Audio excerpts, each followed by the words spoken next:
Chunky chaat masala. MDH अब आया असली स्वाद। अब आया स्वाद। जब स्वाद के पड़े हो लाले तो MDH का चंकी चाट मसाला डालें। MDH का चंकी चाट मसाला। MDH सैंपलिंग के जरिए उन शवों की पहचान होगी। लेकिन सबसे पहले आज की पहली बड़ी खबर से शुरुआत करेंगे और बात आखिरी उड़ान की। लेकिन जरा पहली तस्वीर कैसे ये हुआ हादसा एनिमेशन के जरिए। ये विमान उड़ा, विमान जैसे ही टेक ऑफ किया था पेड़ के पीछे आया और ये एक इमारत से जाकर टकराया है और इमारत से टकराकर विमान का एक हिस्सा आगे गिरा है और दूसरा हिस्सा आपको पीछे नजर आ रहा है। देखिए जरा,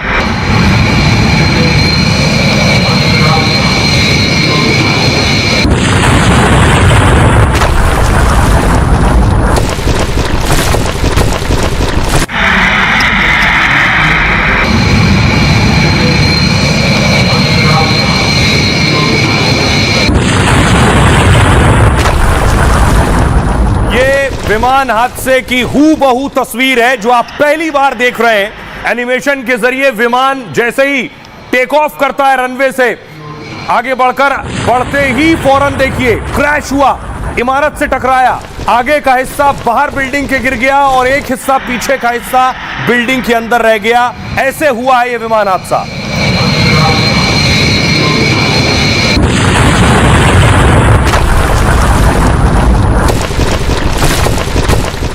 अब आपको हूबहू उस विमान की तस्वीरें दिखाते हैं। ये विमान उड़कर जा रहा है, ये देखिए जैसे ही टेक ऑफ किया है पीछे की तरफ गया है और सिर्फ 10 सेकंड में विमान सीधे नीचे हो गया।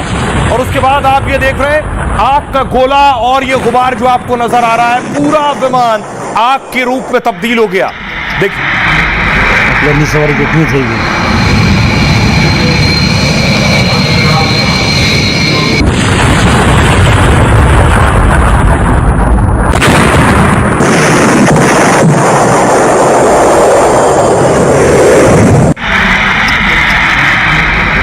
सवारी कितनी थी। सिर्फ 10 सेकंड में, 10 सेकंड के अंदर टेक ऑफ के बाद 10 सेकंड में विमान पायलट कुछ समझ पाता उससे पहले ही देखिए ये क्रैश हुआ। एनिमेशन के जरिए मैंने आपको दिखाया किस तरह क्रैश हुआ। ये उस विमान की उस वक्त की तस्वीर।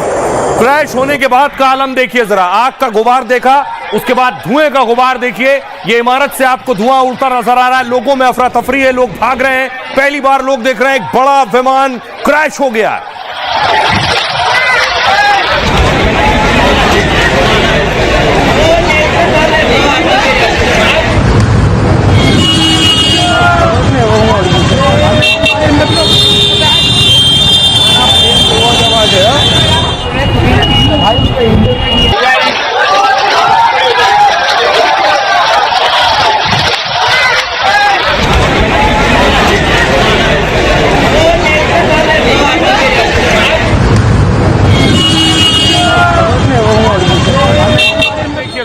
ये प्लेन का हिस्सा आप देख रहे हैं, ये बिल्डिंग के ऊपर प्लेन आपको नजर आ रहा है जिसमें आग लगी हुई है। उसी हॉस्टल बिल्डिंग के ऊपर गिरा था, ये प्लेन पड़ा है और ऊपर आपको धुएं का गुबार और आग नजर आ रही है।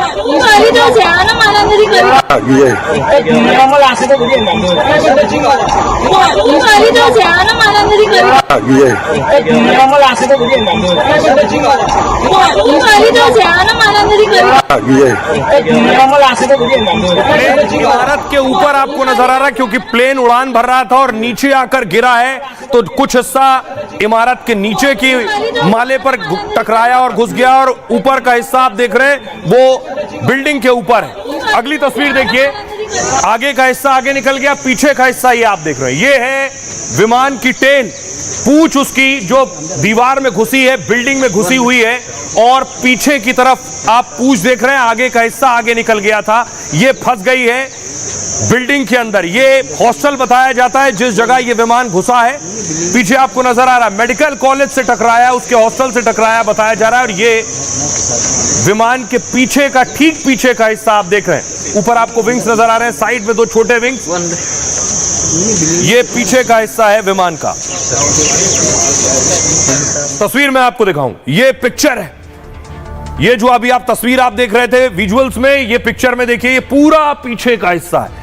ये टेल और साइड विंग्स आपको नजर आ रहे हैं विमान के, ऐसे ही जाकर विमान सीधे घुस गया है। यूं विमान अंदर घुसा, अगला हिस्सा बाहर निकलकर दूसरी तरफ गिर गया और वो जल गया। और देखिए नीचे का हिस्सा, विमान के जो नीचे का हिस्सा था, यह है टायर। ये बिल्डिंग के नीचे वाले फ्लोर पर घुसे हैं और वो बिल्डिंग के उस हिस्से में आप देख रहे हैं टायर घुसे हुए हैं। यानी अब आप समझिए, हूबहू अब आप समझ सकते हैं, विमान का जैसे ही बिल्डिंग से टकराया, अगला हिस्सा बिल्डिंग क्रॉस करके दूसरी तरफ गिरा, पीछे का हिस्सा बिल्डिंग में फंसा रह गया। टायर नीचे होते हैं तो नीचे के फ्लोर पर टायर घुस गए। अब आइए आपको बताऊं, यह विमान दरअसल कहां से कहां के लिए जा रहा था, कहां के लिए उड़ान भरी थी, कैसे और कहां पर बीच में इसमें हादसा हुआ, क्योंकि यह हजारों किलोमीटर की यात्रा पर जा रहा था विमान। अहमदाबाद से इसने उड़ान भरी थी। यह मैप के जरिए मैं आपको बता रहा हूं, अहमदाबाद से उड़ान भरकर जा रहा था लंदन। 6,859 किलोमीटर दूर जा रहा था यह विमान, लेकिन गुजरात में सरदार वल्लभ भाई पटेल इंटरनेशनल एयरपोर्ट से उड़ान भरते ही 15 किलोमीटर दूर मेघानी नगर में ही क्रैश हो गया। यानी सिर्फ 15 किलोमीटर उड़ान भरी थी और विमान क्रैश हो गया। और विमान क्रैश होने के बाद मैं आपको बताऊं, जैसे ही विमान गिरा, मौके पर स्थानीय पुलिस को पता चला और देखिए फायर ब्रिगेड की गाड़ियां मौके पर पहुंचने लगी, क्योंकि विमान की आग चारों तरफ फैल रही थी, आग बुझाना था।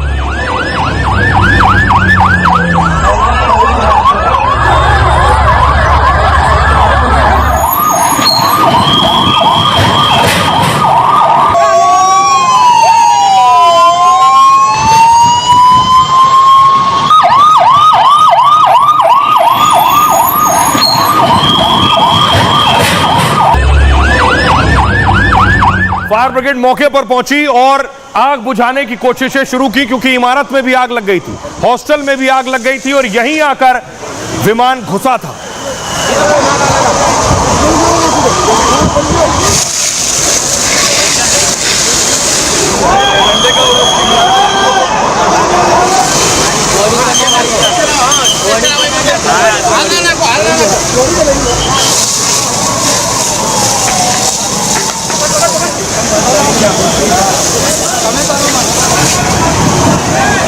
घंटों फायर ब्रिगेड की टीम आग बुझाते हुए नजर आई। ये विमान का मलबा आप देख रहे हैं, जो विमान का अगला हिस्सा आकर बिल्डिंग के नीचे गिरा था, उस पर फायर ब्रिगेड दमकल कर्मी पानी की बौछार कर रहे हैं जिससे आग बुझ सके। दूसरी तरफ देखिए, कई गाड़ियां नीचे खड़ी हुई थी। जब विमान गिरा तो गाड़ियों ने आग पकड़ ली है, गाड़ियों में आग लग गई, उन गाड़ियों को की आग को बुझाया गया है।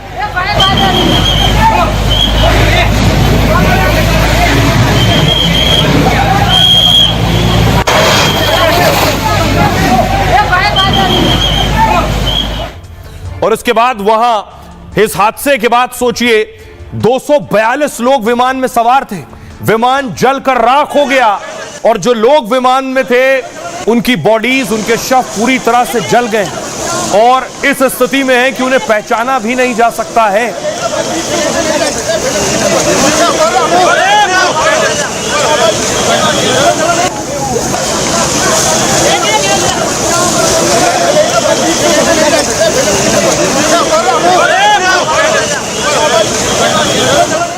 जैसे ही लोगों को पता चला, उसके बाद आप देख रहे हैं जो घायल हुए थे उन्हें फौरन अस्पताल ले जाया गया।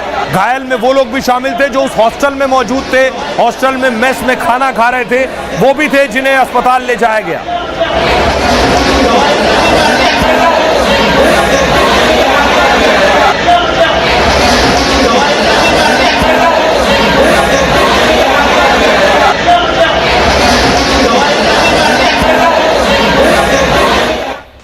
आइए अब मैं आपको बताऊं कि आखिर यह हादसा हुआ कैसे, क्या हुआ उस आखिरी वक्त में, क्यों पायलट ने आखिरी बार बातचीत की थी एटीसी से, यानी एयर ट्रैफिक कंट्रोल से।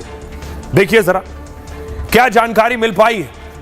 दोपहर 1:38 पर एयर इंडिया 171 विमान ने उड़ान भरी और अहमदाबाद से 15 किलोमीटर दूर विमान पहुंचा था, तभी एयर इंडिया का यह विमान क्रैश हो गया।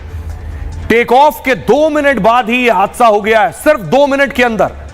इस वक्त सोचिए प्लेन सिर्फ 625 फीट की ऊंचाई पर था, अगर उससे ऊपर होता तो शायद पायलट के पास वक्त होता और पायलट कुछ और कर पाता, क्योंकि हाइट बहुत कम थी। विमान में क्रू मेंबर समेत 242 यात्री सवार थे। सिविल हॉस्पिटल के हॉस्टल की बिल्डिंग से विमान जाकर टकरा गया। टेक ऑफ के बाद विमान अचानक नीचे की ओर आने लगा और इसी दौरान सिविल अस्पताल की बिल्डिंग से टकरा गया। इसके बाद जोरदार धमाका हुआ और प्लेन में आग लग गई। चारों तरफ धुएं का गुबार नजर आ रहा था। धमाका इतना जोरदार था कि कई शव सड़क पर आ गिरे थे। बिल्डिंग के पास खड़ी कई गाड़ियों में आग लग चुकी थी। जले शवों को पहचानना तक मुश्किल हो रहा था। हालात ये थे, मलबे में आग लगने की वजह से रेस्क्यू में भी दिक्कत आई। शुरुआत में आपको बताऊं, जैसे ही ये प्लेन क्रैश हुआ है उसके बाद देखिए जरा, जो लोग वहां मौजूद थे जिन्हें पता चला कि उनके अपने उस प्लेन में थे जो क्रैश हो गया, उनकी तस्वीरें देखिए। रोते बिलखते वो चेहरे, उन्हें यकीन नहीं हो रहा था। जिन्हें अभी सी ऑफ किया एयरपोर्ट पर, वो विमान क्रैश हो गया।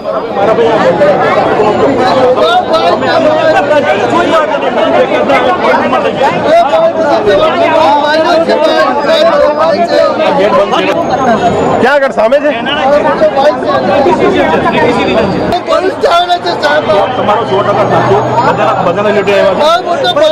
रही। अब आपको सीधे लिए चलता हूं गुजरात अहमदाबाद, जहां गृह मंत्री अमित शाह पहुंचे हैं अस्पताल।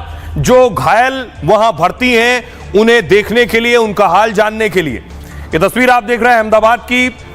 गृह मंत्री अमित शाह शाम को ही, देर शाम ही यहां से रवाना हो गए थे। उसके बाद उस घटना स्थल पर गए, उस ग्राउंड जीरो पर गए जहां विमान क्रैश हुआ, और अब अस्पताल पहुंचे हैं।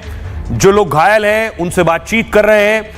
बेशक इसमें बहुत से चश्मदीद भी होंगे जिन्होंने वो सब कुछ देखा, वो मंजर देखा जिस वक्त यह हादसा हुआ है। प्रधानमंत्री नरेंद्र मोदी ने भी नागरिक उड्डयन मंत्री को फोन करके जानकारी ली है। नागरिक उड्डयन मंत्री खुद भी अहमदाबाद पहुंच चुके हैं और गृह मंत्री अमित शाह भी अहमदाबाद पहुंच चुके हैं। आइए अब आपको सुनवाता हूं, सुनिए जो चश्मदीद थे वहां वो क्या कह रहे हैं। उससे पहले आपको बताऊं कि इस विमान हादसे में न सिर्फ उन लोगों की मौत हुई जो भारतीय नागरिक थे, बहुत से विदेशी नागरिक भी थे जिनकी जान गई है। इस Boeing 787 Dreamliner plane crash में भारत के 169 लोग थे। 169 पैसेंजर इंडियंस थे। ब्रिटेन के 53 मुसाफिर थे, ब्रिटिश नागरिक थे जो, वो 53 थे।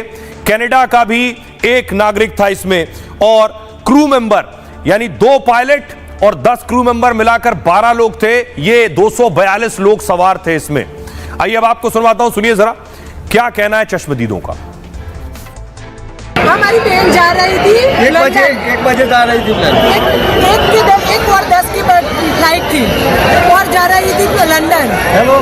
लंदन जाने से पहले ही क्रैश हो गया प्लेन। मेरी भांजी है, हम लंदन, वो वहाँ जा रहे थे। भांजी ने फोन किया, मम्मी पापा फ्लाइट में है, तो हम इधर नरोड़ा से सीधा दौड़ के इधर आए हैं। मेरे ननद है और नंदो है, दोनों हैं। वो क्या करने जा रहे थे और क्या, वो उसकी लड़की के पास जा रहे थे। किस तरह से आपको पता चला और क्या किस तरह? उसकी बेटी ने मेरे को कॉल किया कि मेरी मम्मी पापा आ रहे हैं। मेरे को भी मालूम नहीं था, सरप्राइज थी ना इसलिए। तो यहाँ पे ड्रॉप करके गया 11:30 बजे और 1 बजे का फ्लाइट था उनका। तो मैं जैसे बड़ौदा पहुँचा, खाना वाना खाया, उसके बाद तुरंत न्यूज़ देखे मैंने। उसके बाद मैंने इंक्वायरी की तो पता चला वही फ्लाइट है जो क्रैश हो चुकी है। तो बहुत सारी डेड बॉडीज है और पहचानना भी मुश्किल है। बाहर निकला तो मैंने देखा कि आवाज़, जोर से आवाज़ आया विंग्स का, फिर पूरा धुआं भर गया। लोग यहाँ से भगदड़ मची। उसके बाद आके देख रहे थे ये हादसा की स्थिति। आने के बाद देखा कि पूरा मलबा बिखरा हुआ, आग लगी है, पूरा धुआं गुब्बारा है, कुछ भी दिखाई नहीं दे रहा, समझ में नहीं आ पा रहा था क्या है। हाँ, उसके बाद पता चला कि ये विंग्स गिरा हुआ है, फ्लाइट वो किया, फिर प्रशासन ने चारों तरफ से घेर लिया। मैं यहीं मेरे ऑफिस में बैठी थी, जैसा धड़ाका हुआ मैं वहाँ ऑफिस से वहाँ गई। बहुत बड़ा प्लेन क्रैश हुआ था, तो बहुत धुआं और आग लगी थी। जो डॉक्टर्स के फ्लाइट थे उनको बहुत डैमेज हुए हैं, और उसमें से कितने डॉक्टरों को हमने निकाला है, लोकल कार्यकर्ता और सब मिलके। बाद में जो प्लेन में से निकाले हैं वो लोग भी बहुत बड़ी दुखद बहुत प्लेन में जो लोग थे उनका तो पता नहीं है। रहने वालों की भी कुछ हुई, रहने वालों को भी बहुत नुकसान हुआ है। बोर्डिंग हुआ, मैं अंदर फ्लाइट के अंदर वॉक करते जा रहे थे, बट सामने बहुत बड़ा धुआं वगैरह दिख रहा था। बट उस टाइम मुझे ये नहीं मालूम था वो प्लेन क्या है। जैसे कोई आग, झाड़ी में वगैरह जंगल में आग लगती है ना, लाइक वैसा कुछ तो लगा था। ये मालूम नहीं था कि वो प्लेन क्रैश हुआ है। प्लेन क्रैश होने के साथ ही जो बिल्डिंग में जहाँ पर गिरा वहाँ डॉक्टर भी, जो लोग थे उनकी मैच भी थी, तो उनका भी अकस्मात के अंदर यानी कि डेथ हुई है। पैसेंजरों की भी डेथ हुई है। तो बहुत दर्दनाक और बहुत भयानक ये हादसा है। ये मैं मानता हूँ कि गुजरात में 32 साल के बाद दोबारा ऐसी एक दुर्घटना ये घटी थी। चश्मदीदों को सुन रहे थे, लेकिन ये हादसा सिर्फ विमान का नहीं हुआ है। वो विमान जिस हॉस्टल से टकराया है वो तस्वीरें अब मैं आपको दिखाने जा रहा हूं। ये आप देख रहे हैं, ये वो बिल्डिंग है, ये जो टावर्स आपको नजर आ रहे हैं, विमान इससे आकर टकराया है। ये आपको नजर आ रहा है, यहां विमान आकर टकराया है, एक हिस्सा इस तरफ गिरा है, बाकी दूसरा हिस्सा पीछे की तरफ है। ये वो बिल्डिंग है जो तबाह हो गई है। प्लेन क्रैश में मेडिकल हॉस्टल तबाह हो गया है। चारों तरफ आपको भीड़ भी नजर आ रही है, जेसीबी भी नजर आ रही है, क्योंकि वहां मलबा हटाने का काम चल रहा था। तस्वीर में आपको दिखाऊं, ये आप देख रहे हैं अंदर की तस्वीर, आप देख रहे हैं हॉस्टल के अंदर की तस्वीर। अफरा तफरी मची थी, विमान का बहुत सा हिस्सा अंदर आकर गिरा था। देखिए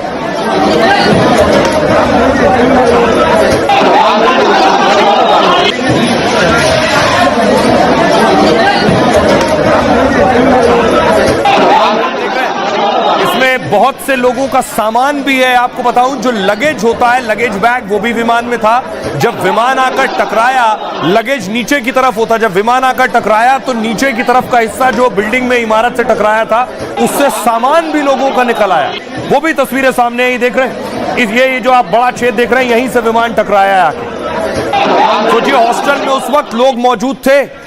मेस की तस्वीर देखिए, ये मेस है, ये आप देख रहे हैं, लोग खाना खा रहे हैं, थालियां रखी हुई हैं लोगों की खाना खाते हुए। और ये जो हिस्सा आपको नजर आ रहा है, यहां से विमान टकराया और उसके बाद जो माहौल था उससे आपको अंदाजा लगा सकते हैं कि क्या स्थिति रही होगी जब विमान यहां टकराया। लोग खाना खा रहे थे, बिल्कुल इल्म नहीं था कि अगले क्षण क्या होने जा रहा है, और पीछे से जोर का धमाका हुआ, बिल्डिंग भूकंप की तरह कांप उठी। तब अफरा तफरी मची, कई लोग घायल बताए जा रहे हैं। यहां पर भी एक और तस्वीर आई है, वो उस वक्त उस जगह की तस्वीर है जो मैंने अभी आपको पिक्चर दिखाई, उसी के विजुअल्स आप देख रहे हैं। ये मेस है, नुकीला पार्ट ही हुआ है, तो वहां पे जो है वो मलबा गिरा। आगे इससे आगे वो 4 बिल्डिंग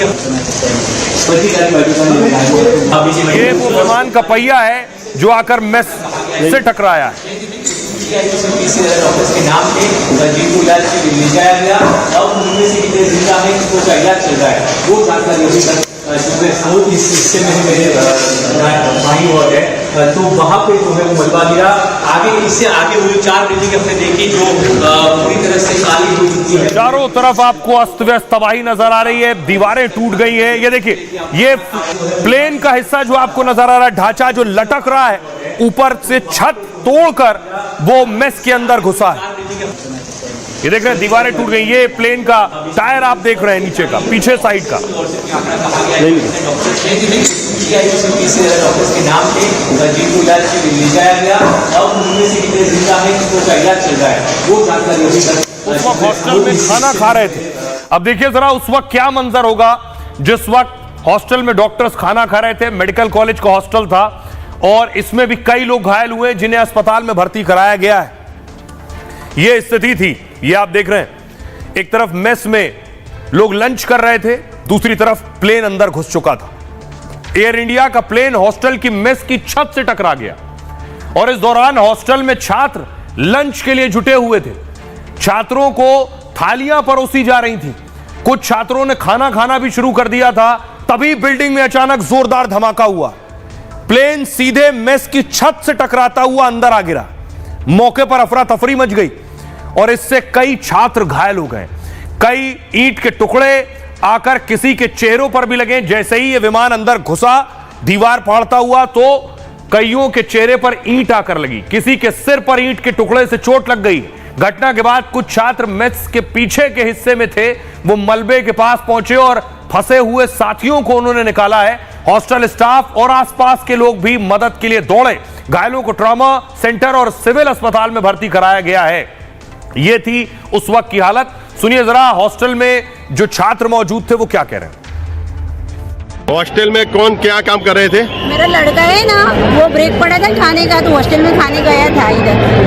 हॉस्टल में ही प्लेन क्रैश हुआ, पर मेरे लड़का को कुछ हुआ नहीं। बात हुई मेरी, और इसके भाईबंद है ज्यादा हुए तो लोग मर गए। ये फिर मेरे लड़का को देखने जाना है अंदर मेरे। अभी क्या लड़के को क्या सिचुएशन है? लड़का बोला है कि मैं अच्छा दूसरे माह से कूदा था ना, तो थोड़ा खाली लगा है, ऐसा बोला है मेरे को। पर मैं जाऊँ अंदर तो मालूम पड़े ना।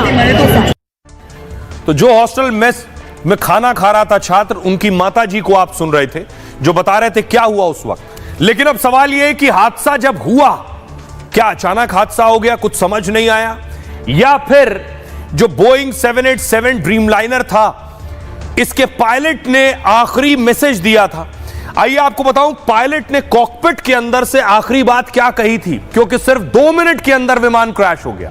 ये कॉकपिट आप देख रहे हैं, पायलट इसी कॉकपिट के अंदर मौजूद होता है। प्लेन का आगे का हिस्सा, इसे कॉकपिट कहते हैं, जहां पायलट बैठते हैं और विमान को उड़ाते हैं। टेक ऑफ के बाद पायलट को खतरे का आभास हो गया था। टेक ऑफ के चंद सेकंड्स में ही पायलट ने मेडे कॉल किया था। पायलट सुमित सबरवाल ने एयर ट्रैफिक कंट्रोल को मेडे कॉल किया। मेडे कॉल का मतलब होता है यात्रियों के लिए बड़ा खतरा, जिसके बाद एयर ट्रैफिक कंट्रोल ने फौरन संपर्क करने की कोशिश की, मगर एयर ट्रैफिक कंट्रोल की तरफ से पायलट को जवाब नहीं मिला। विमान में सबरवाल के साथ को पायलट कुंदर भी थे। जब कोई पायलट या जहाज का कप्तान गंभीर संकट में होता है, इसे टेक्निकल फेलियर कहिए, आग लगना कहिए या क्रैश का खतरा होता है, तो वो रेडियो पर 3 बार मेडे मेडे मेडे बोलता है। यह कॉल इंटरनेशनल लेवल पर तय की गई है। इससे यह बताया जाता है कि जान को खतरा है, विमान को तुरंत मदद की जरूरत है। कैप्टन सुमित सबरवाल को 8,200 घंटे यानी 8200 घंटे विमान उड़ाने का अनुभव था। को पायलट को लगभग 1100 घंटे विमान उड़ाने का अनुभव था। शुरुआती जांच में इंजन में तकनीकी खराबी की वजह से हादसा सामने आया। प्लेन के टेक ऑफ के कुछ देर बाद ही गड़बड़ी आ गई थी। प्लेन की ऊंचाई इतनी कम थी कि पायलट को मौका नहीं मिला। एक्सपर्ट्स के मुताबिक अगर फ्लाइट की ऊंचाई ज्यादा होती और तब पायलट को गड़बड़ी का पता चलता, और इस स्थिति में पायलट के पास एक मौका हो सकता था कि पायलट उस विमान को शायद इमरजेंसी लैंडिंग के जरिए बचा सकता था। आइए अब मैं आपने देख लिया कॉकपिट में क्या स्थिति थी, सुनिए जरा एविएशन एक्सपर्ट विपुर सक्सेना क्या कह रहे हैं। ये इनफैक्ट ये पहला एक्सीडेंट है, ये अभी 10-12 साल से ये सर्विस में है और इसका बिल्कुल ट्रैक रिकॉर्ड बिल्कुल क्लीन रहा है। ये जो एक्सीडेंट हुआ है, मैंने दर्शकों को पहले ही बताया था कि ये देखिए लाखों में एक बार ऐसा कुछ होता है। इंजन से थ्रस्ट नहीं मिला है, जिसकी वजह से एयरक्राफ्ट क्लाइंब नहीं कर पाया है, और जब वो नोस अप था और टेल डाउन था और टेल हेवी हो गया और उसको एलिवेशन मिल नहीं रहा था, तब जाके ये नीचे जाके टकराया। पहले जैसे ही उसने पहला इंपैक्ट जब लगा होगा तो फिर वो डिस्टर्ब हो गया होगा उसकी फ्लाइट पाथ, और फिर उसको जाहिर है उसको जाके ग्राउंड में क्रैश करना ही था। ATF V3 इन्फ्लेमेबल फ्लूइड है कि वो जल्दी से आग पकड़ लेती है और उसके वजह से ये हादसा हुआ है। अब रही बात कि थ्रस्ट क्यों नहीं मिल पाई, वो मैंने आपको बता दिया था कि ये या तो फ्यूल स्टार्वेशन की वजह से हुआ है या फिर कोई कैटास्ट्रोफिक इलेक्ट्रिकल फेलियर के वजह से हुआ है। अब सोचिए, बड़ा ताज्जुब है, इतना बड़ा हादसा, 242 लोग सवार थे, कितने लोग बचे अभी ये पता नहीं है, लेकिन उन सब में एक शख्स जिंदा बच निकला। ये देख रहे हैं उस शख्स की तस्वीर मैं आपको दिखा रहा हूं। विमान हादसे में इकलौता बचा शख्स है जिंदा, जो निकल कर आया है मलबे से।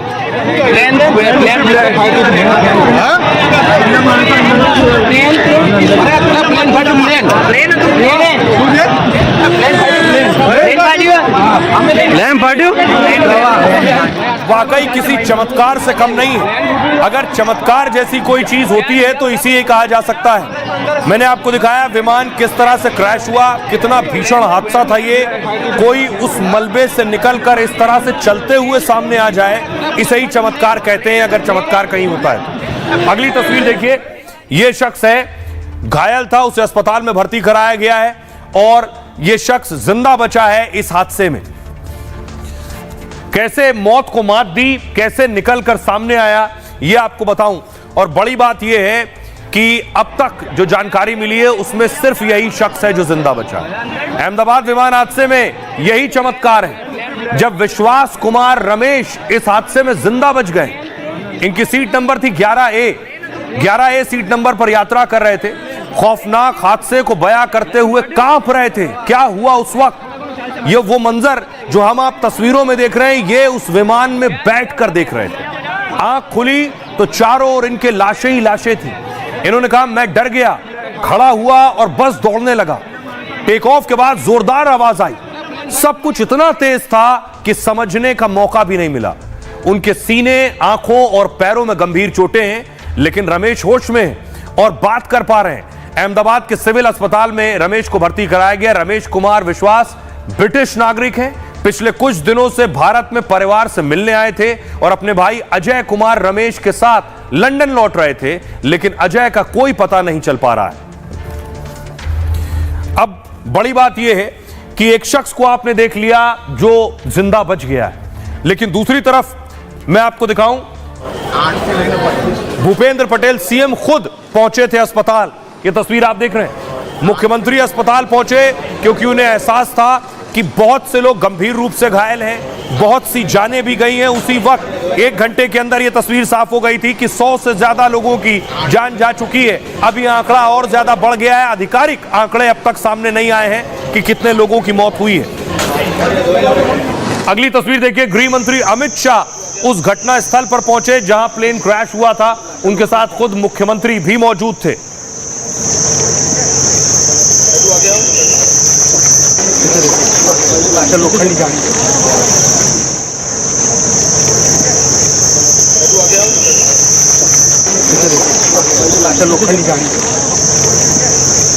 अब आपको तस्वीर दिखाऊं, गृह मंत्री ने पहुंचने के बाद फौरन बैठक ली है। अहमदाबाद की तस्वीर आप देख रहे हैं। बेशक गृह मंत्री हाल जान रहे हैं और यह भी जान रहे हैं कितने लोग इस वक्त अस्पताल में हैं, कितने लोगों की मौत हुई है, रेस्क्यू ऑपरेशन कैसे चल रहा है, जिन लोगों का इलाज चल रहा है उनका उपचार कैसे चल रहा है, उनका ट्रीटमेंट ठीक तरह से हो सके, यह सारा हाल गृह मंत्री जान रहे हैं। लेकिन सरकार फौरन एक्शन में आ गई जैसे ही हादसा हुआ। देखिए, प्रधानमंत्री नरेंद्र मोदी ने फौरन उड्डयन मंत्री को फोन लगाया, सिविल एविएशन मिनिस्टर को।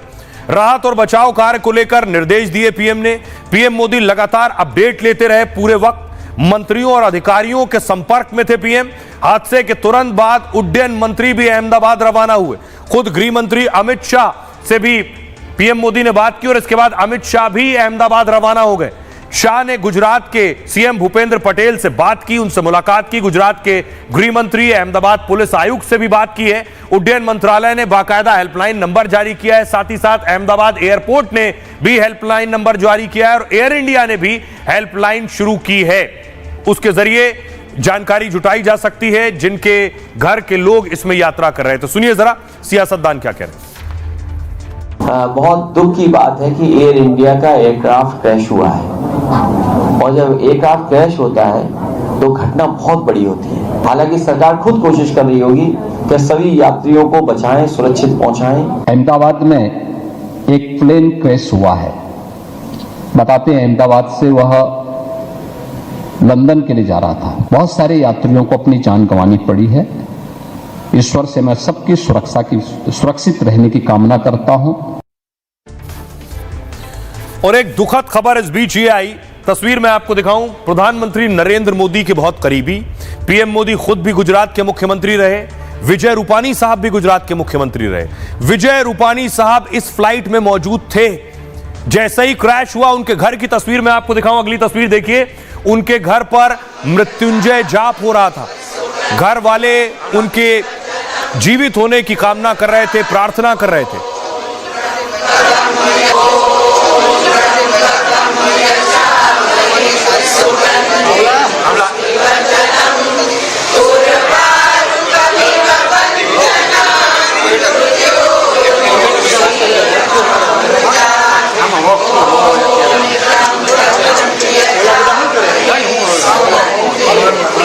विजय रूपानी साहब की आखिरी तस्वीर सामने आई। एयरपोर्ट पर कुछ विदेशी नागरिक मौजूद थे जो वीडियो बना रहे थे। पीछे देखिए, कान पर फोन लगाया हुआ उन्होंने और फोन पर बात कर रहे हैं। दावा किया जा रहा है विजय रूपानी साहब की आखिरी तस्वीर है जिस वक्त वो एयरपोर्ट पर मौजूद थे और कुछ फॉरेनर, कुछ टूरिस्ट वहां उस वक्त वीडियो बना रहे थे खुद का, और उस वीडियो में विजय रूपानी साहब की तस्वीर भी कैद हुई।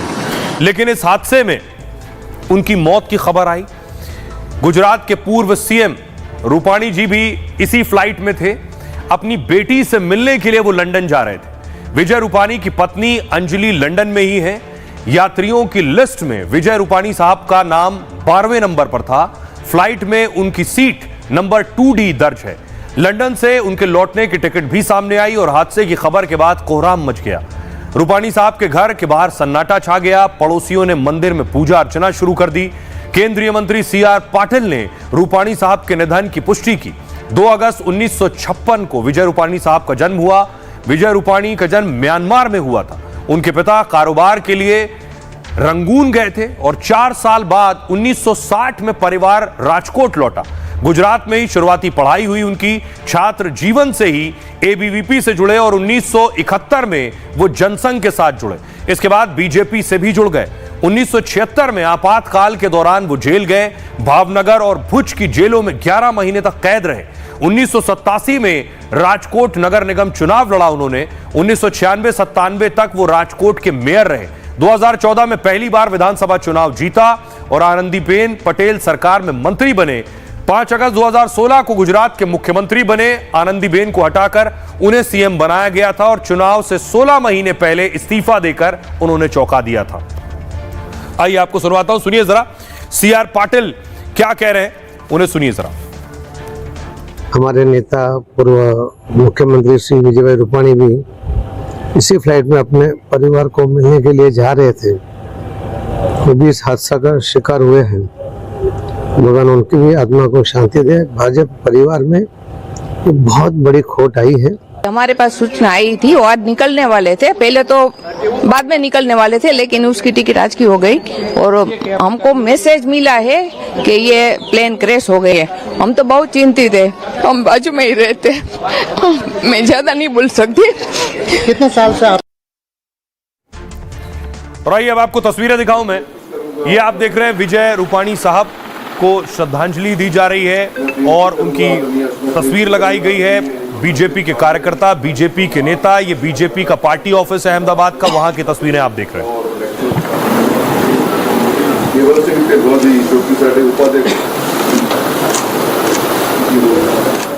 और ग्राउंड जीरो पर पहुंच गई है हमारी सहयोगी अनामिका। सीधे आपको लिए चलता हूं जहां विमान क्रैश हुआ। अनामिका पहुंच गई। अनामिका, मेरी आवाज अगर आप तक आ रही, फुल स्क्रीन लीजिए प्लीज अनामिका को। मेरी आवाज अगर आप तक आ रही है तो जरा तस्वीरें दिखाइए। आपके पीछे हम बहुत सा मलबा देख पा रहे हैं। सोहेल, मैं बिल्कुल उस जगह पर हूँ जिस मैस से टकराया था वो विमान, और देखिए मलबा पूरा यहाँ पर बिखरा हुआ है। ये पंख है, ये पर है, इसके अलावा ये कुर्सियाँ आप इस वक्त देख रहे हैं। जो लोगों का सामान था पीछे की तरफ मैं आपको दिखाऊं, वहाँ लोगों का सामान भी बिखरा हुआ है। और पीछे जो NDRF की टीम इस वक्त आप देख रहे हैं, मैं वहाँ आगे बढ़ रही हूँ और वहाँ से आपको तस्वीर दिखाऊंगी। ये कॉकपिट का एरिया है, कॉकपिट का एरिया भी है। पूरा विमान का मलबा, या जिन लोगों का, जो लोग इस हादसे का शिकार हुए हैं, वो सभी लोग, उन सभी के शवों को यहीं से निकाला गया है। 2 लोग इस हादसे में जिंदा बचे हैं। जो लोग इस वक्त यहाँ पर मौजूद थे, करीब दोपहर 2 बजे के आसपास जैसे ही लोगों को आवाजें सुनाई दी, जो लोग यहाँ पर मौजूद थे, मैं एक बार उनसे भी बात करूंगी। लेकिन आप देखिए पूरा मलबा, अभी भी JCB यहाँ पर मौजूद है। मलबे में अगर आप बता पाए अनामिका, ये जो हम मलबा देख रहे हैं, अगर आप दर्शकों को बता पाए, क्या ये विमान का मलबा है अनामिका? ये जो हम देख रहे हैं, ये जो चारों तरफ हमें नजर आ रहा है, ये क्या सब विमान का मलबा है जो जल गया है, जो आपको भी नजर आ रहा है आपके पीछे? बिल्कुल सोहेल, ये विमान का ही मलबा है। ये बिल्कुल देखिए पीछे कुछ पेड़ हैं यहाँ पर, साथ ही ये विमान का मलबा है। कुछ लोग जो यहाँ पर मौजूद है, मैं उनसे पूछूंगी भी कि उन्होंने क्या क्या देखे। ये पंख है, ये पंख है, ये बिल्कुल आगे का हिस्सा आप देख रहे हैं। मैं थोड़ा सा आगे जाऊंगी, आपको और दिखाऊंगी। जो टेल है, विमान की टेल है, वो किस तरीके से जहाँ पर फंसी हुई है वो भी आपको दिखाऊंगी। कुछ सामान लोगों का बिखरा हुआ है। जिस पेड़ से ये टकराया विमान, वो पेड़ आप देख रहे हैं। ये पूरा मलबा है। ये जो पूरा एरिया है करीब 200 मीटर का, 100 मीटर का, 100-200 मीटर का, इसमें विमान का मलबा बिखरा हुआ है। बोतलें, मतलब पूरा सामान आप देखिए यहाँ पर। जो लोग बोतलें पानी का इस्तेमाल करते हैं, यहाँ देखिए बिल्कुल जो पंख आप देखते हैं, पर के पास का हिस्सा जो होता है, बिल्कुल उमेश दिखा रहे हैं आपको, ये पर के पास का हिस्सा है। जब हम फ्लाइट में सवार होते हैं, हम देखते हैं पंख के पास का जो हिस्सा है, जो गोल गोल आपको दिखता है। कई बार हमने देखा है कि उस जगह पर विमान में आग भी लगती है, तो जल्दी से उस विमान को लैंड कराया जाता है। ये वो पूरा एरिया है, ये वो जगह। अभी देखिए धुआं इसमें उसमें से उठ रहा है। जल्दी से आग को शांत कराया गया जिससे कि लोगों को बाहर निकाला जा सके, लेकिन जब तक इस आग को शांत कराया जाता, लोगों को बाहर निकाला जाता, तब तक काफी ज्यादा नुकसान हो चुका था। एक बार फिर थोड़ा सा आगे और बढ़ के आपको मैं दिखाती हूँ कि कैसे पूरा विमान का मलबा दूर तक बिखरा हुआ है। अभी भी कोशिश ये की जा रही है कि जो लोग अस्पताल में हैं या जो लोग अभी जिनको यहाँ से लेकर जाया गया है, किसी को कम से कम किसी को तो बचाया जा सके। 2 लोगों के बचने की जानकारी मिल रही है। देखिए ये पूरा हिस्सा, उमेश दिखाइएगा यहाँ आगे आकर, कुर्सियाँ आप इस वक्त देख रहे हैं, तमाम इंजन, तमाम मशीनें जो विमान में इस्तेमाल होती हैं। मैं थोड़ा सा कोशिश कर रही हूँ कि आगे की तरफ जाऊँ और आपको दिखा सकूँ। देखिए उमेश ये तस्वीर दिखाइए यहाँ से, जो मलबा है पूरा, जो इंजन का सामान है, क्योंकि इंजन में ही खराबी आई थी और उसके बाद ये विमान हादसा हुआ है। आगे की तरफ देखिए, जो प्लेन का बिल्कुल आगे का हिस्सा होता है, बिल्कुल वो जो पेड़ आप देख रहे हैं वो विमान के आगे का हिस्सा है। जो लोग यहाँ पर मौजूद थे उस वक्त, मैं एक बार उनसे बात करने की कोशिश करती हूँ। यहीं पर के भैया? नहीं कहाँ के? बाहर के चल हाँ, जैसा हादसा हुआ आसपास थे आप लोग? नहीं थे। ठीक है, मैं और भी लोगों से जरा बात करने की सवाल, अनामिका आखिरी सवाल अगर आप दर्शकों को बता सके, ये मलबा हम देख रहे हैं, बहुत से लोगों की जान गई है, आधिकारिक पुष्टि नहीं हुई है, क्या सभी को इस मलबे से निकाल लिया गया है? जी सोहेल, मैंने जो अधिकारी यहाँ पर मौजूद थे उनसे बात की है, जो पुलिसकर्मी मौजूद थे वो ये कह रहे हैं सभी लोगों को बाहर निकाल लिया गया है। अब मलबे में कोई भी नहीं है, लेकिन उसके बाद भी तलाश अभी भी जारी है। मेरे पीछे देखिए एनडीआरएफ की टीम अभी भी मौजूद है, अभी भी स्ट्रेचर यहाँ पर मौजूद है कि अगर कोई वैसे तो जो मुझे मलबा यहाँ पर दिखाई दे रहा है, ऐसा लगता नहीं है कि कोई भी इस मलबे के नीचे दबा होगा, लेकिन धुआं आप देखिए अभी भी उस जगह से उठ रहा है। मैं भी थोड़ी देर में वहां पर भी जाऊंगी जहां पर विमान का टेल का हिस्सा है। मैं ये भी अधिकारियों से बात करने की कोशिश करूंगी कि जिस वक्त हादसा हुआ, जल्दबाजी में कैसे और क्या कदम उठाए गए। भैया आप में से कोई मौजूद था हादसे के वक्त यहाँ पर? कोई नहीं मौजूद था। कुछ लोग ऐसे हैं सोहेल जिनसे मैंने भी बात की थी, वो बता रहे थे कि हादसे के वक्त यहाँ पर मौजूद थे। जिस वक्त आवाज हुई, जिस वक्त लोगों को पता चला, लोग खुद यहाँ पर आए, क्योंकि आग बहुत ज्यादा थी तो लोग उस आग को बुझा पाते, लोगों को निकाल पाते, तब तक कई लोगों की जान चली गई थी। और अभी भी लोग आप वहीं मौजूद रहिए, मैं आपके पास दोबारा आ रहा हूँ। अनामिका, जैसा कि आपने बताया, अनामिका बता रही हैं कि मलबे से लोगों को निकाल लिया गया, लेकिन एक बड़ा सवाल क्या है, अगली तस्वीर में दिखाऊं आपको। जिन लोगों को निकाला गया है, इनके शव बुरी तरह से जल चुके हैं। शव इस कदर जल गए हैं कि उनकी शक्ल देखकर, उन्हें देखकर पहचाना नहीं जा सकता है वो किस परिवार की बॉडी है। 242 लोग सवार थे इसमें, तो आखिर कैसे पता चलेगा कौन सी बॉडी, कौन सा शव किसका है? फ्लाइट जब क्रैश होता है कोई विमान, तो आखिर किसकी जिम्मेदारी होती है? विमान हादसे के बाद सबसे मुश्किल होती है शवों की पहचान। अहमदाबाद में विमान हादसे के बाद यही सबसे बड़ी चुनौती है। हादसा इतना भयानक था कि कई शव बुरी तरह से जल चुके हैं। चेहरे और शरीर से मृतकों की पहचान कर पाना मुश्किल है, और ऐसी हालत में वैज्ञानिक तरीका है डीएनए टेस्ट। डीएनए कराकर ही जानकारी जुटाई जा सकती है कौन सी बॉडी किसकी है।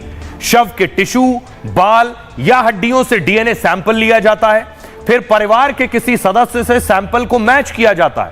अहमदाबाद में मृतकों के परिवार से डीएनए सैंपल देने को कह दिया गया है। हादसे के बाद कुछ मृतकों का शव पूरी तरह से खराब नहीं हुआ है। ऐसे लोगों की पहचान उंगलियों से, फिंगरप्रिंट से की जा सकती है। मृतक व्यक्ति के पुराने रिकॉर्ड पहचान में कारगर हो सकते हैं। एक्सरे, दांतों के इलाज की फाइल या सर्जरी से भी पहचान होती है। कई बार शवों के साथ मिले कपड़े और गहने भी मददगार होते हैं। मृतक के खास कपड़े, चश्मे, घड़ी से परिवार वाले पहचान लेते हैं। मृतक के सामान और उसके कागजात मिलने पर भी पहचान होती है। हालांकि यह तरीका सिर्फ शुरुआती जांच का ही होता है। मृतक की अंतिम पुष्टि जो है वो डीएनए या फिर फिंगरप्रिंट सैंपल से ही होती है। हादसा अहमदाबाद से लंदन जा रही इस अंतर्राष्ट्रीय उड़ान में हुआ, और जो मारे गए यात्रियों के परिवार हैं उनको अंतर्राष्ट्रीय नियम से बीमा भी मिलेगा। जान गंवाने वाले यात्री को 12.5 करोड़ रुपए का बीमा देना होगा। यह बीमा हादसे का शिकार एयरलाइन यानी एयर इंडिया देगा। अगर एयरलाइन की गलती या लापरवाही की बात सामने आती है तो फिर यह मुआवजा कई गुना तक बढ़ सकता है। और एयर इंडिया अंतर्राष्ट्रीय यात्रियों को खास यात्रा बीमा देती है। पॉलिसी के आधार पर 41 लाख से लेकर 8 करोड़ 30 लाख तक का बीमा संभव है। आइए अब आपको सुनवाता हूं, सुनिए जरा क्या कुछ कह रहे हैं गुजरात के हेल्थ सेक्रेटरी धनंजय द्विवेदी। सुनिए।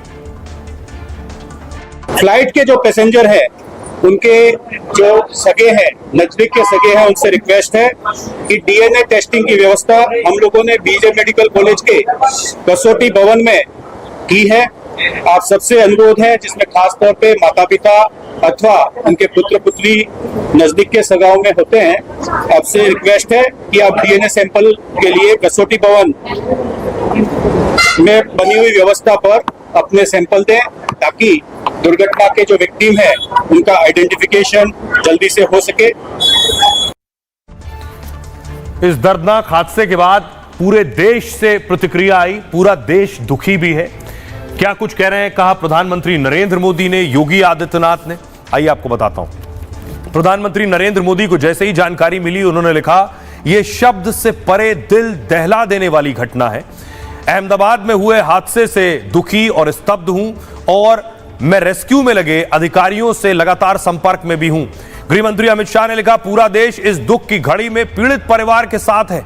हादसे की जानकारी मिलते ही सीएम और अधिकारियों से मैंने बात की है और तुरंत एनडीआरएफ और रेस्क्यू टीम को लगा दिया गया है। राहुल गांधी ने लिखा, यात्रियों के परिजनों के दर्द की कल्पना भी नहीं की जा सकती। इस वक्त हर जान कीमती है और हर सेकंड की अहमियत है। कांग्रेस कार्यकर्ता भी जमीन पर हर संभव मदद करें। योगी आदित्यनाथ ने कहा, अहमदाबाद में हुआ विमान हादसा बेहद दुखद है। भगवान से प्रार्थना है कि हादसे में और लोगों की जिनकी जान गई है उन्हें उनके प्रति संवेदनाएं। अखिलेश यादव ने कहा, कोई भी विमान हादसा बड़ी दुर्घटना होता है, वो कह रहे हैं, लेकिन अहमदाबाद प्लेन क्रैश को तुरंत स्पष्टीकरण आए उसका, जिससे हादसे से जुड़ी सभी तरह की आशंकाएं दूर हो सकें। भूपेंद्र भाई पटेल मुख्यमंत्री गुजरात के, वो कह रहे हैं, हादसे की खबर मिलते ही युद्ध स्तर पर रेस्क्यू शुरू किया गया और घायलों को अस्पताल ले जाने के लिए ग्रीन कॉरिडोर भी बनाया गया है। ममता बनर्जी ने कहा, लंदन जाने वाले विमान के हादसे ने मुझे झकझोर दिया और मैं विमान में सवार सभी लोगों के लिए प्रार्थना कर रही हूं। ओवैसी कह रहे हैं, गुजरात में एयर इंडिया के हादसे से बहुत चिंतित हूं, मैं इस हादसे की पूरी जांच की उम्मीद करता हूं। सुनिए जरा इन सियासतदानों को क्या कह रहे हैं। मैं कोई तकनीकी विशेषज्ञ नहीं हूं, मैं विमान उड़ाता हूं, लेकिन इन सब चीज़ों के बारे में कोई अलग से टिप्पणी मैं नहीं कर सकता हूं। अत्यंत खेदजनक, अत्यंत दुखद और बहुत दुख का विषय है कि इतने सारे नागरिकों का इससे अधिक इस पर कुछ नहीं करना चाहिए। विमान हादसे की जो अफसोसनाक दुर्घटना की खबर है, वो निश्चित तौर से वो निशब्द करने वाली है और बहुत ही दुखद है और दुर्भाग्यपूर्ण है। हम सब की जो है वो जो लोग इससे प्रभावित हैं, पीड़ित हैं, उनके प्रति संवेदना है। लंदन जा रही थी फ्लाइट, जैसे ही किसी ने सुना है देश के अंदर, पूरा देश को आघात लगा है, इतना भयंकर हादसा हो गया है। एयर इंडिया का 171 इंटरनेशनल फ्लाइट जो अहमदाबाद से लंदन जा रही थी, जिसमें भारतीय नागरिकों के साथ साथ विदेशी मूल के बहुत नागरिक थे, क्रैश हुआ है, जिससे बहुत लोगों की मृत्यु हुई है। पूरे देश को दुख है, मैं मृतकों के प्रति अपनी संवेदना व्यक्त करता हूँ। लंदन जाने वाली फ्लाइट थी जिसमें इंडियन और ब्रिटिश सिटीजन्स भी थे, जिनका मृत्यु हुआ। उन सबको मैं मेरा श्रद्धांजलि मैं देता हूँ। पूर्व मुख्यमंत्री विजय रूपाणी जी, वो भी प्रवास कर रहे थे, उनकी भी दुखद मृत्यु हुई है और मैं उन सभी लोगों के दुख में सहभागी हूँ, उनके बारे में संवेदना व्यक्त करता हूँ। बहुत दुखदायी खबर आई दोपहर को और तब से जो टेलीविजन पे चित्र दिख रहे हैं, विजुअल्स दिख रहे हैं, उनको देखकर घबराहट और बढ़ जाती है और उम्मीद और कम हो जाती है। लेकिन चूंकि अभी अधिकृत रूप से कुछ ज्यादा सूचना नहीं है, तो हम सिर्फ इतना ही कह सकते हैं कि भगवान सबको संबल दे। और आइए आपको वापस अहमदाबाद लिए चलता हूं। अनामिका पांडे मौजूद है हमारी ग्राउंड जीरो पर। अनामिका, आपके पास बहुत से लोग भी नजर आ रहे हैं, क्या जानकारी आपको मिल रही है, इस वक्त वहां क्या चल रहा है? सोहेल, अभी भी मैंने बताया कि कुछ लोगों की कोशिश यही है कि अगर कोई मलबे में हो तो उन्हें बाहर निकाला जाए। हालांकि ये नामुमकिन सा दिख रहा है कि कोई मलबे में मौजूद हो, लेकिन कुछ लोग ऐसे हैं जिन्होंने खुद रेस्क्यू किया है। 1:38 के आसपास विमान ने उड़ान भरी थी। 1:45 पर यह हादसा हुआ है और 2 बजे के आसपास लोग यहाँ पर मौजूद थे। लेकिन ये जो बच्चा है, दिवांशु नाम है भैया आपका, ये बता रहे हैं कि इन्होंने दूर से आवाज सुनी थी, मलबा देखा था, धुआं देखा था, एक व्यक्ति को कैसे लेकर जाया जा रहा था, ये सब बता रहे। बताइए दिवांशु, क्या देखा? पहले तो 15 मिनट पहले मैं यहाँ से निकला था, उसके बाद हुआ मैं स्कूल से यही रास्ते से निकला था। फिर घर पे गया, मैं थोड़ा फ़ोन चला रहा था तो एकदम से धमाके की आवाज़ आई। तो बाहर जाकर देखा तो पूरा हमारा बिल्डिंग पूरी वाइब्रेशन करने लग गई। तो बाहर जाकर देखा तो पूरा धुआं था, वो देखने लायक नहीं था यहाँ पर। फिर पब्लिक के दौड़ के यहाँ पर आने लग गए। फिर थोड़ी देर बाद एम्बुलेंस आई, फिर लाशें लेके गए। कोई जिंदा बच्चा था? आपने देखा किसी को? जिंदा बच्चे ने देखा नहीं था। आपने कहा एक व्यक्ति को लेकर जा रहे थे, बस ले जा। किसने देखा है? मैंने देखा। आपने देखा है? बताओ भैया, क्या देखा है? मैंने देखा कि पहले तो प्लेन क्रैश हुआ था, बिजली करके ऐसा जोर से आवाज़ आई। एक बार नहीं, 2 बार वो बिजली करती है ना, ऐसा आवाज़ आया। मेरे घर के आगे सब जगह सब चिल्लाने लगा, हुल्लड़ मचने लगा। और मैं जब इधर आया तो सारी जगह धुआं ही धुआं था। और एक व्यक्ति को बिल्डिंग में से बाहर निकाल के उसको 2 एक्टिवा आए और उसको पीछे बिठा के उसको एम्बुलेंस में हॉस्पिटल ले गए। मेस है, वहाँ पर भी कुछ लोगों की मौतें हुई है बताया जा रहा है। कितने लोग मौजूद थे, कुछ आप लोगों को पता है किसी को? नहीं, बहुत सारे लोग थे। वो नहीं। आपने रेस्क्यू किया है? आइए भैया, आप मतलब आपने लोगों को निकाला है बाहर, कुछ लोगों को मदद की है, देखा है? बताइए क्या देखा, क्या किया आपने? मैंने मैक्सिमम 25 बॉडीज बाहर निकाली है। 25 बॉडीज को? अच्छा। और सब एम्बुलेंस में मैंने भरा हुआ था और आगे कुछ नहीं। ठीक है, अभी देखिए यहाँ पर कुछ जले हुए नोट दिखा रहे थे आप। देखिए सोहेल, यहाँ पर अभी भी मलबे से जले हुए नोट, 100 के नोट हैं, 500 के नोट हैं, कुछ विजिटिंग कार्ड्स हैं, इस मलबे में मिले हैं लोगों को। लोग भी अपनी तरफ से ये कोशिश कर रहे हैं कि अगर किसी का कोई सामान बचा हो तो उसको प्रशासन तक पहुँचाया जाए। लेकिन जो स्थिति यहाँ पर है, लगता नहीं है कि जब लोग नहीं बच पाए हैं इस हादसे में तो किसी के सामान की क्या स्थिति होगी, इस हादसे को देखकर समझा जा सकता है। यहाँ पर लोग ये कह रहे हैं कि हमने अपने स्तर पर कोशिश की है कि लोगों को बाहर निकाल सके। अगर एक व्यक्ति 25 लोगों को बाहर निकाल रहा है तो समझिए जो 242 लोग उसमें मौजूद थे उनको निकालने के लिए कितनी कोशिशें करनी पड़ी होंगी, लोगों को ढूंढने के लिए। और जिस वक्त मलबे में लोग दबे थे, जल्दी से रेस्क्यू करने की कोशिश की गई, लेकिन उसके बाद भी क्योंकि मलबा बहुत ज्यादा था, उसको हटाने में समय लगा, तो कई लोगों की मौतें हुई है। उमेश, एक बार फिर तस्वीर दिखाइएगा पीछे की आप, कि अभी भी ये प्रयास किए जा रहे हैं कि यहाँ से और मलबा पूरी तरीके से हटाया जा सके। मलबा है, अनामिका टीम भी देख रहे हैं, रेस्क्यू टीम भी नजर आ रही है। बहुत बहुत शुक्रिया, आपके पास दोबारा आएंगे अनामिका इस रिपोर्ट को हम तक पहुंचाने के लिए। ये जिन लोगों की जान गई, इन लोगों में आपको बताऊं, विदेशी नागरिक भी थे, इसमें ब्रिटेन के नागरिक भी थे, इसमें कनाडा के नागरिक भी थे। और उसके बाद देखिए चारों तरफ से प्रतिक्रियाएं भी सामने आई। पुतिन ने रिएक्शन दिया, प्रतिक्रिया दी, खुद ऋषि सुनक ने भी संवेदनाएं जताई हैं, मेलोनी ने, ब्रिटेन के पीएम स्टारमर ने।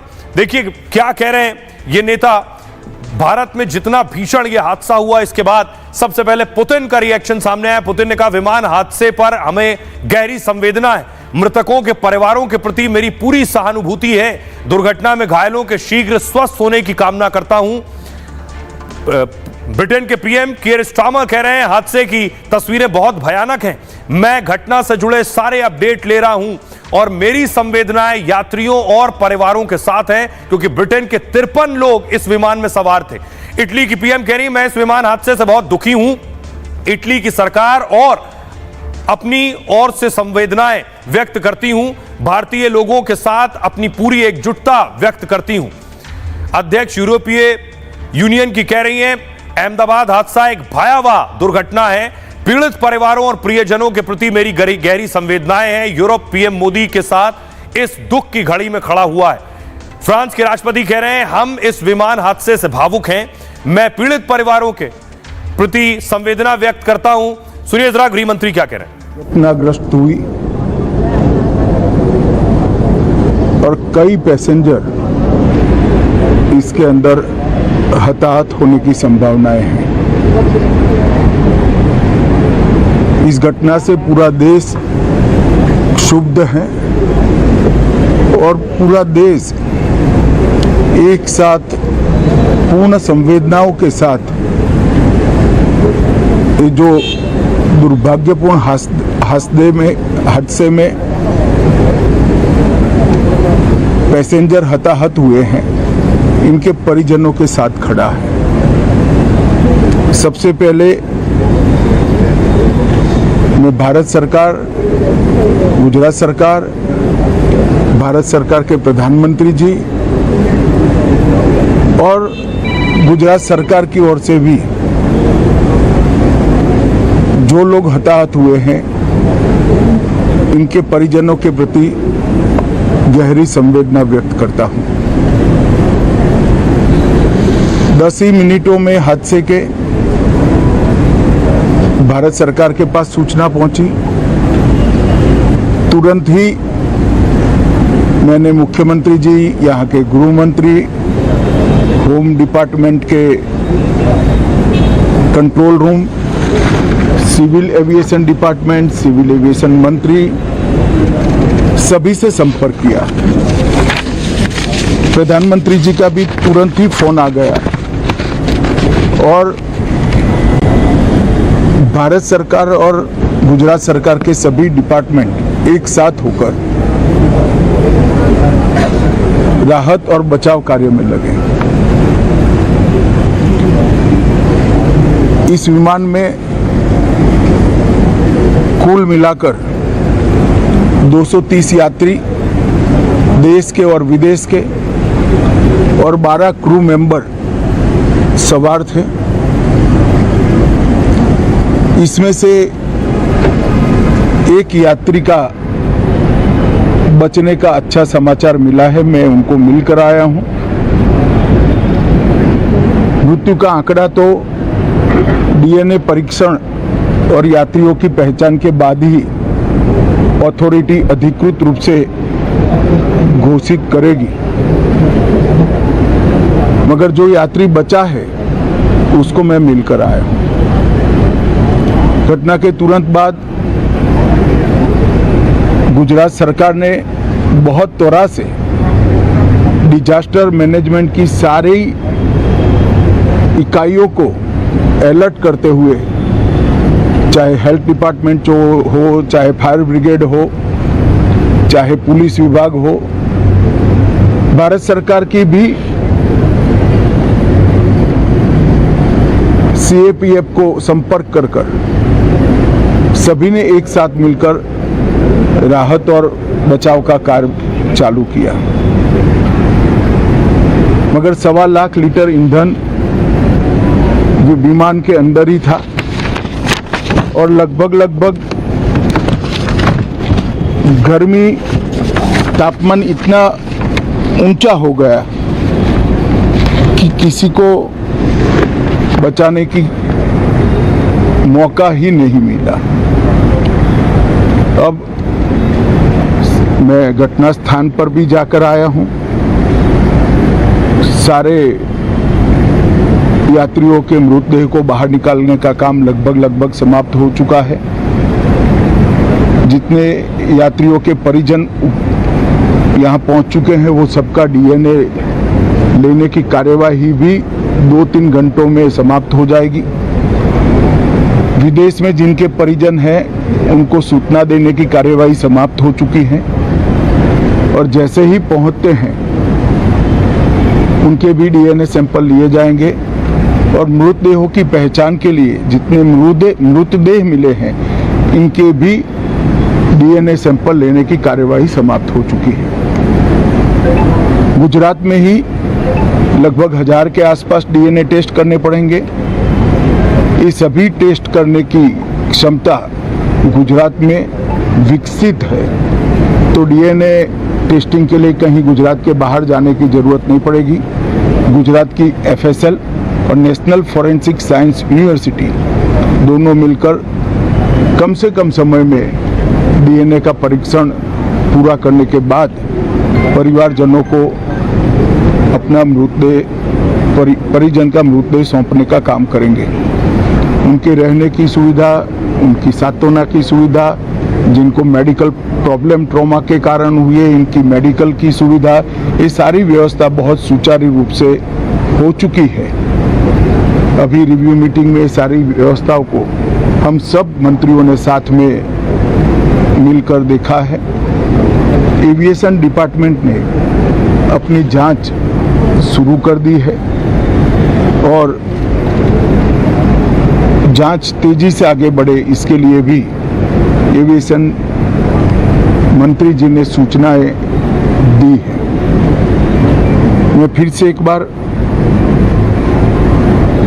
राहत काम में जिन जिन एजेंसियों ने त्वरा के साथ बचाव और राहत का काम किया, वो सभी का धन्यवाद करना चाहता हूं। और फिर से एक बार जिन्होंने अपने परिजनों को गंवाया है, हताहत हुए हैं, वो सभी को मनपूर्वक संवेदनाएं व्यक्त करता हूं। मैं एक बात जरूर कहना चाहता हूं कि ये एक्सीडेंट है, एक्सीडेंट को कोई रोक नहीं सकता, परंतु 365 दिन 24 घंटा इस तरह की घटना के लिए प्रशासन का जो अलर्टनेस है, उसकी कसौटी उसी वक्त होती है जब ऐसी घटनाएं होती है। और आज गुजरात के डिजास्टर मैनेजमेंट की तैयारियों का एक प्रकार से दुर्भाग्यपूर्ण तरीके से मगर कसौटी हुआ और बहुत त्वरा के साथ यहाँ पर काम किया गया, वो पूरे देश के मीडिया के सामने और परिजनों के सामने भी आया है। अंत में मैं फिर से एक बार सम्माननीय प्रधानमंत्री नरेंद्र मोदी जी की ओर से, भारत सरकार और गुजरात सरकार की ओर से सभी हताहत लोगों के परिजनों के प्रति गहरी संवेदना व्यक्त करता हूं।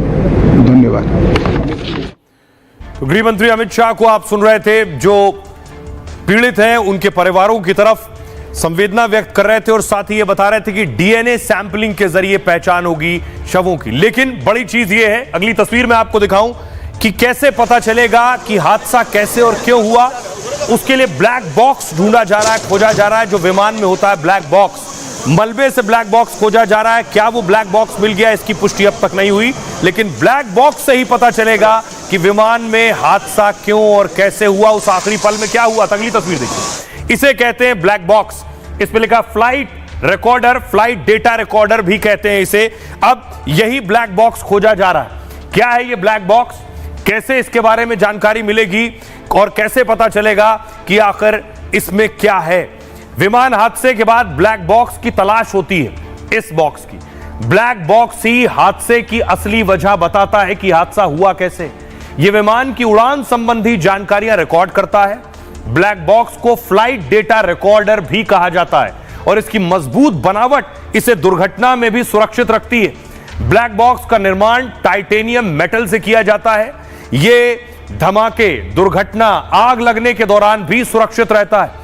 आग और पानी में भी यह बॉक्स सुरक्षित रहता है। 1 घंटे तक 10,000 डिग्री सेल्सियस का तापमान झेल सकता है। 1 घंटे तक, यानी विमान में आग लगे, कितनी भीषण क्यों ना आग हो, 1 घंटे तक यह सही सलामत रहेगा। इस वजह से इसके नष्ट होने की संभावना ना के बराबर है। ब्लैक बॉक्स अपने नाम से बिल्कुल अलग होता है।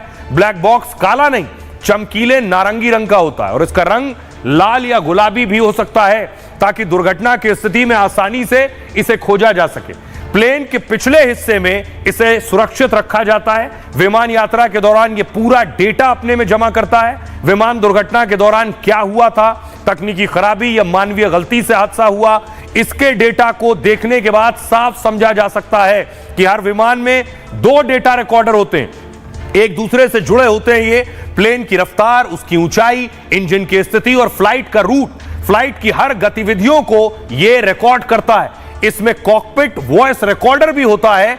कॉकपिट में पायलट और को पायलट क्या बातचीत कर रहे हैं वो भी इसमें रिकॉर्ड होती है।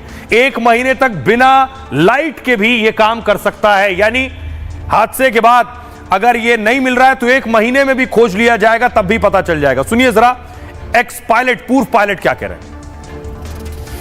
उसमें क्या हुआ होगा ये तो flight data recorder, cockpit voice recorder, आकाश के डेटा से पता चलेगा। लेकिन जो विजुअल्स आ रहे हैं उससे एक चीज साफ नजर आता है कि एयरक्राफ्ट जो है वो फ्लाई कर रहा था और फ्लाई करते हुए ग्राउंड पे गया है। दैट मीन्स के एयर में कोई एक्सप्लोजन नहीं हुआ था। सबसे पहले तो ये। दूसरी चीज जो बहुत क्लियर है वो ये कि वेदर ऐसा हार्श वेदर नहीं था जो कि कंट्रीब्यूटरी फैक्टर हो सकता है। तो इस हादसे से जुड़ी आगे भी आपको अपडेट देते रहेंगे। फिलहाल ये भारत की बात है में इतना ही। आप अपना और अपनों का बहुत बहुत ख्याल रखिए। रुकना एक छोटे से ब्रेक के लिए।